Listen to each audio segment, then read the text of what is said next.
Hello guys, welcome to our channel. First आज मेरा पहला वीडियो है ये तो आज सिंपल से टॉपिक से स्टार्ट करेंगे। तो मेरा था कि भाई आज मार्जिनल रिलीफ में कभी कभी बंदों को दिक्कत आ जाती है, तो भाई उसको अब डील करते हैं कि भाई उसे कैसे डील करना है।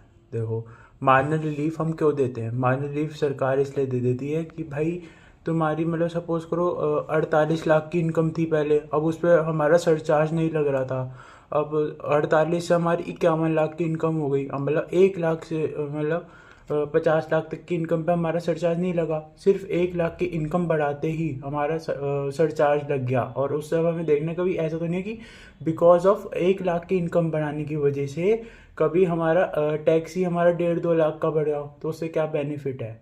तो इसलिए हम सरकार ने एक लॉ इंट्रोड्यूस किया कि भाई ये मार्जिनल रिलीफ का प्रोविजन लगाओ, जिससे बर्डन ना पड़े उसके ऊपर, टैक्स पेयर के ऊपर। तो उसको हम कैलकुलेट करते हैं ऐसे।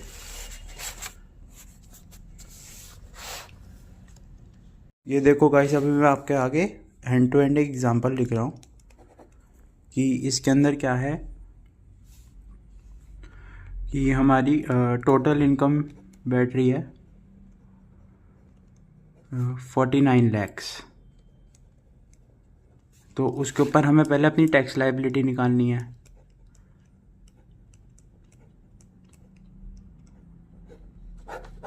अच्छा, मैं इतनी देर में कंप्यूट कर रहा हूँ, इससे पहले भाई तुम लोग कंप्यूट करो, इसलिए मैं 2 सेकंड का पॉज भी ले रहा हूँ। मैंने ये जो टैक्स लायबिलिटी में निकाल रहा हूँ स्लैब में, जो मई 25 के लिए एप्लीकेबल होगा, जो हमारी अमेंड मई 25 भी नहीं, जो ईयर प्रीवियस ईयर 25-26 के लिए एप्लीकेबल होगा, उसके लिए लगा रहा हूँ मैं। जो अभी हमारा फिनेंस बजट आया ना, उसके हिसाब से लगा रहा हूँ कि उसके अंदर जैसे ये है कि अप टू 4 लैक्स जो होगी, उसके अंदर हमारी कोई इनकम नहीं होगी। और 4 लैख टू 8 लैक्स हमारी 5% होगी। और 8 लैक्स टू 12 लैक्स हमारी 20% होगी। और बियॉन्ड 12 लैक्स हमारी 30% होगी। हाउएवर हमें रिबेट भी मिल जाएगी अंडर सेक्शन 87 बी। निकाल लो भाई कितनी निकल जाएगी कि जैसे हमारा 4 लाख पे तो बैठ जाएगा 5% एम प्लस, और उसके बाद 4 लाख पे बैठ जाएगा हमारा 20% M plus M R C. 1 lakh तक की अगर हमारी टैक्स लाइबिलिटी है तो हमें रिबेट मिल जाएगी। सिंपल से ही है, अगर हमारी 12 लाख तक की अगर इनकम है ना, तो उसके ऊपर हमें नो टैक्स देना होता है। रिबेट हम रिबेट ले लेते हैं, ठीक है। अब जैसे 49 लैक्स है, तो उसके ऊपर कैसे 49 लैक्स के ऊपर कैसे टैक्स लगेगा? 49 लैक्स पे टैक्स ऐसे लग जाएगा हमारा कि स्टार्टिंग के 4 लाख पे तो कोई टैक्स नहीं है।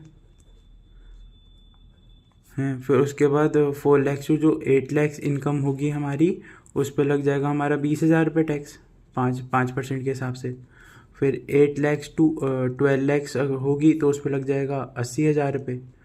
और जो फिर हमारी 12 लाख के बियॉन्ड है, 49 माइनस 12, 37 लैक्स पे हमारा लग जाएगा 30%।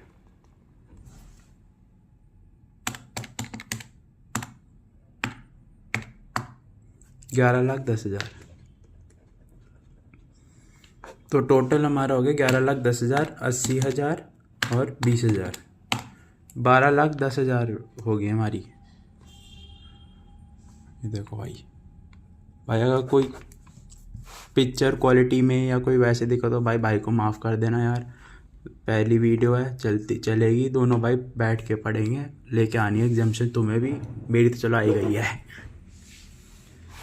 अच्छा, अब इसमें हम हेल्थ एंड एजुकेशन सेसेस ऐड करने हमें @4% पे। तो 12,10,000 गुना 4%, 48,400, 12,58,400 का हमारा टैक्स बैठेगा इसमें।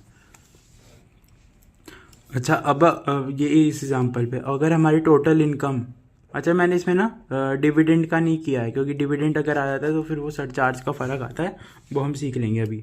नेक्स्ट टॉपिक अभी यही करेंगे। अगर हमारी इनकम 51 लाख हो चुकी है, 51 लैक्स, तो उसके ऊपर टैक्स कैसे बनेगा? 4 लाख के ऊपर कोई टैक्स नहीं है। 4 लाख से 8 लाख के ऊपर 20,000 रुपये का टैक्स है 5% के हिसाब से। 8 लैक्स टू 12 लैक्स के हिसाब से हमारा 80,000 का टैक्स है। फिर उसके बाद बियॉन्ड 12 लाख, मतलब कि 51 माइनस 12, 39 लैक्स। तो बियॉन्ड 12 लैक्स के बाद आ जाएगा हमारा मतलब 39 लाख इंटू 30%। 39 3 जा 117 होता है। एक सेकेंड भाई, तो 11,70,000 रुपये। अरे पेन नहीं चल रहा भाई। मैंने ना ये हेल्थ एंड एजुकेशन सेस लिख के उसके बाद इसलिए काटा है क्योंकि हमेशा ध्यान रखना जब भी हम सरचार्ज कंप्यूट करेंगे ना तो हमारा वो नहीं आता, हेल्थ एंड एजुकेशन सेस बाद में आता है। कि मतलब हम ऐसे कंप्यूट करते हैं कि पहले हमने टोटल इनकम निकाल ली, जैसे हमने इधर अपनी टोटल इनकम निकाल ली, फिर उसके अंदर हम ऐड कर देंगे सरचार्ज, और फिर ऐड कर देंगे हम वो क्या कहते हैं लेस कर देंगे मार्जिनल रिलीफ। फिर उसके बाद जो आएगी ना टैक्स लायबिलिटी, उसके अंदर हम ऐड कर देंगे health and education सेसेस eight there 4%। ऐसे निकलती है, इसलिए मैंने उधर ना लिख के देखो, तुम देखोगे इधर हेल्थ एंड एजुकेशन सेस लिखा फिर ऐसे काट दिया कि हमें भाई ध्यान रहेगा कि कभी तुम, क्योंकि कभी कभी क्या होता है पेपर के टाइम पे, जैसे मेरे को ध्यान है एक दिन पहले जब मेरा पेपर था भाई, तुम्हारा भाई डिविडेंड जैसे डिविडेंड और long term capital gain under section 112 and 112A और short term capital gain under section 111 तो ए, अगर ये आते हैं तो मतलब कि हमारी स्पेशल इनकम होती है, तो उस पर कंप्यूट करना तुम्हारा भाई भूल ही गया था कि कैसे करते हैं। तो मैंने लास्ट में एक सर थे, तो उनका नाम पता नहीं मेरे को लेना सही रहेगा या नहीं, तो मैं चलो नहीं ले रहा, तो उनसे का मैंने 15-20 मिनट देखा था तब जाके हुआ था। इसलिए भाई ये वीडियो सबसे पहले मैंने इसीलिए बनाई है क्योंकि कई बंदे सोचेंगे अबे क्या फालतू चीज़ पढ़ा रहा है, इसको देखना टाइम वेस्ट है। तो भाई कभी कभी ये चीज़ें भी काम आ जाती है। बाकी आगे से जो तुम जिस टॉपिक पे तुम बोलोगे उस पर बनाएंगे, ठीक है। तो अब टोटल इनकम हम इस पर निकाल रहे थे। चलो हमारी जो वो आई थी 12 टैक्स लायबिलिटी जैसे आई थी बिफोर सरचार्ज हमारी 12,70,000 रुपये। अब हम इसमें मार्जिनल रिलीफ की कंपटीशन करेंगे, नहीं इसमें पहले हम सरचार्ज ऐड कर देंगे, सॉरी। अब ध्यान रखना सरचार्ज की क्या होती है, अगर हमारी इनकम 50 लाख से बढ़ रही है पर 1 करोड़ से कम है तो हमारा लगेगा सरचार्ज 10%। 1 करोड़ से ज़्यादा है, 1 करोड़ से ज़्यादा है पर 2 करोड़ से कम है तो लगेगा 15%। और अगर 2 करोड़ से ज़्यादा है और 5 करोड़ से कम है तो लगेगा 25%। और अगर 5 करोड़ से ज़्यादा है तो लग जाएगा 37%। अच्छा, इसमें मैं तुम्हें बार बार बता रहा हूँ कि वो डिविडेंड और स्पेशल इनकम का जो कंप्यूटेशन होता है सरचार्ज का, वो भी किया नहीं है, वो भी हम आगे करेंगे। तो अब इस पर लग जाएगा हमारा सरचार्ज 10% का, क्योंकि हमारी इनकम जो है वो 50 लाख से तो ज़्यादा है पर 1 करोड़ से कम है, क्योंकि हमने एग्जाम्पल में इनकम ली है 51 लाख। तो 12,70,000 का 10% हो जाएगा 1,27,000। तो ये हमारी आ जाएगी tax liability before marginal relief.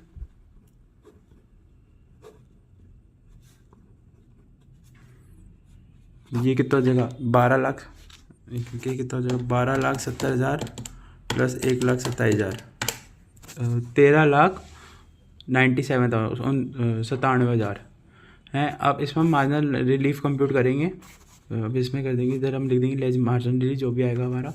तो मार्जिनल रिलीफ ऐसे कंप्यूट होता है कि सबसे पहले हमें निकालना है टैक्स ऑन इनकम ऑफ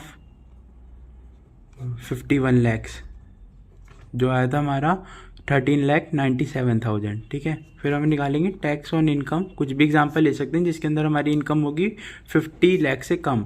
तो जैसे हमने पहले निकाली थी 49 लाख वजह, तो वही ले लेंगे, जैसे दोबारा से कंपटीशन हमें करने की जरूरत नहीं पड़ेगी।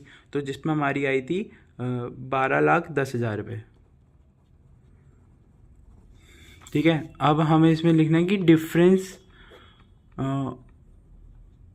या फिर ऐसे लिख लो इंक्रीज इन द इनकम, कि मतलब भाई हमारी इनकम में कितना इंक्रीज हो गया, जो हो गया हमारा 2 लाख का।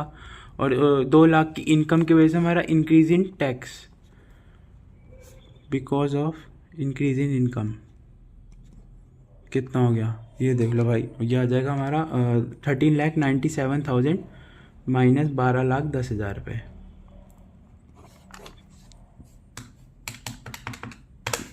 1,87,000।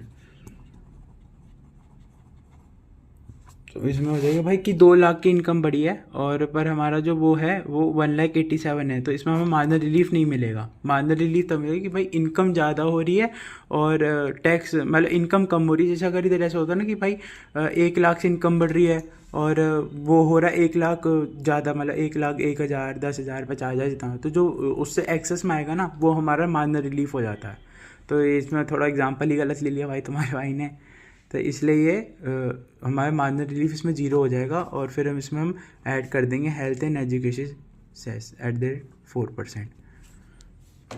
13,97,000 प्लस 4%, 1452,880 हमारा टैक्स आएगा।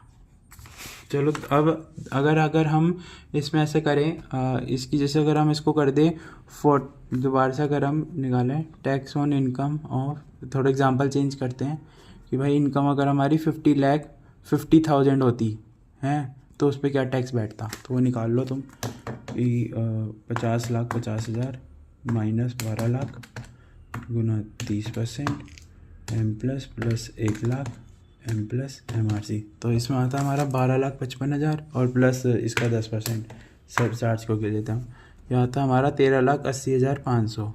वहीं पर अगर हमारी टैक्स ऑन इनकम निकालो आप ऑफ 49,80,000 पे निकाल लो, जिससे हमारा भाई डिफरेंस आए कभी अब दोबारा से ना करना पड़े। तो उस पर कितना आता 49,80,000 माइनस 12 लाख गुना 30% एम प्लस और 1 लाख एम प्लस MRC 12,34,000 रुपये। ठीक है, अब इसमें हमारा इंक्रीज इन इनकम कितना हुआ 20,50,000 70,000 हमारा इंक्रीज इन इनकम हुआ। और अब हम निकालना है increase in tax because of increase in income, तो वह आएगा 13,80,500 माइनस 12,34,000। अब देखो ये आ गया हमारा 1,46,500 की, मतलब भाई 70,000 की हमने इनकम बनाई और हम 1,46,500 एक्स्ट्रा मतलब टैक्स भर रहे हैं कि मतलब 70,000 रुपये कमाने की वजह से हम क्या 1.5 लाख रुपये फालतू का थोड़ी भरेंगे टैक्स। ये भी सरकार ने भी सोची, जो हमारी निर्मला मैडम है, वैसे ये तो पहले ही आ गया था, मतलब हमारे फाइनेंस मिनिस्टर ने सोचा और फिर इसमें मार्जिनल रिलीफ लिया। तो हमारा ये जो मार्जिनल रिलीफ हो जाएगा ये हो जाएगा हमारा मतलब ये इंक्रीज इन इनकम A है, ये B है, तो हमारा ये हो जाएगा B माइनस A जो होगा वो हमारा मार्जिनल रिलीफ हो जाएगा। मतलब 1,46,500 माइनस 70,000 76,500 का हमारा मार्जिनल रिलीफ हो जाएगा। तो अब इस केस में हमारी टैक्स लायबिलिटी एक्चुअल कितनी आएगी, वो ऐसे आ जाएगी हमारी कि 13,80,500 की तो हमारी पहले आई थी। ठीक है, इसमें से हम माइनस कर देंगे मार्जिनल रिलीफ जो हमारा आया 76,500 का है। अब इस जो अमाउंट आएगी 13,80,500 माइनस 76,500, ठीक है, ये आ गई हमारी 13,04,000। अब इस पर हम हेल्थ एंड एजुकेशन सेस लगाएंगे एट द रेट 4%, 52,160।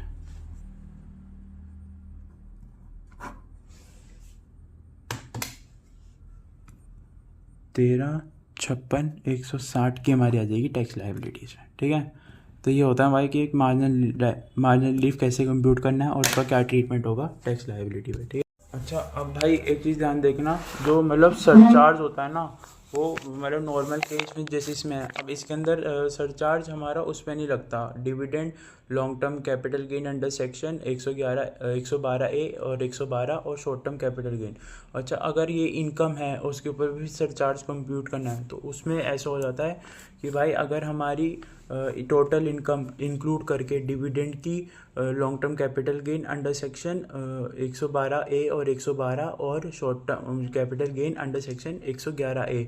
तो उसमें ऐसा होगा अगर हमारी इनकम 50 लाख से तो ज़्यादा है पर 1 करोड़ से कम है तो भाई जैसे अभी 10% लग रहा है ना, वैसे ही 10% ही लगेगा। पर अगर ये इनकम इंक्लूड करके ये सारी चीज़ें 1 करोड़ से तो ज़्यादा है पर 2 करोड़ से कम है तो उस केस में उसमें भी सेम रहेगा, जैसे पहले 15 लग रहा है अभी भी 15 ही रहेगा। पर अगर ये इनकम 2 करोड़ से ज़्यादा है पर 5 करोड़ से कम है तो उस केस में ऐसा हो जाएगा कि जो डिविडेंड की मतलब dividend short term capital gain under section 111A, long term capital gain under section 112A और 112 इन पे तो लग जाएगा 15% ही। पर जो अदर केस है ना, मतलब जो हमारी नॉर्मल इनकम थी कि PGBP salary house property head other sources से, तो इन पे लग जाएगा हमारा 25% जो हम अभी भी लगा रहे थे जैसे 25%। ठीक है। और अगर अब हमारी इनकम 2 करोड़ से तो ज़्यादा है पर 5 करोड़ से कम है तो इन पे तो वैसे जैसे अभी 15% लगा था ना, तो ऐसे ही 15% लगेगा। Dividend long term capital gain under section 112 और short term capital gain under section 111A पे। पर जो अदर इनकम है ना उस पर लग जाएगा हमारा 37%। ठीक है, जो मतलब हमारी नॉर्मल इनकम है। और अगर एक और सिनेरियो आता है इसमें कि हमारी जो टोटल इनकम है अगर हम उसको उसके अंदर इंक्लूड कर दें डिविडेंड को शॉर्ट टर्म डिविडेंड को long term capital gain under section 112A और short term capital gain under section 111A हैं, तो उन सब सारी इनकम को मिला के तो हमारी इनकम बढ़ रही है 2 करोड़ से। पर अगर इन्हें हटाए ना तो हमारी 2 करोड़ से इनकम बन नहीं रही है ज़्यादा। मतलब जैसे अभी ये नॉर्मल केस था, इसमें तो हमारी इनकम बैठ रही है 80 लाख। वहीं पर अगर हमारी dividend short term capital gain और long term capital gain short term capital gain under section 111 है, ध्यान रखना। अगर इसी में इन तीनों को मिला के हमारी 2 करोड़ से ऊपर रही तो भाई फिर सरचार्ज हमारा 25% नहीं तो सब पे ही 15% लगेगा। ठीक है। अब ये भाई पहली वीडियो है तो थोड़ी छोटी बनाते हैं और इसमें भी अगर कोई क्वेश्चन होगा तो करेंगे। और भाई सपोर्ट के लिए मैं कह नहीं रहा भाई तुम्हें, अगर तुम्हें अच्छी लगे तो भाई तुम आगे प्रमोट करना, वरना कोई नहीं, तुम्हारा भाई तो ऐसी वीडियो बनाता रहेगा, तुम्हारी गाली सुनता रहेगा और क्या।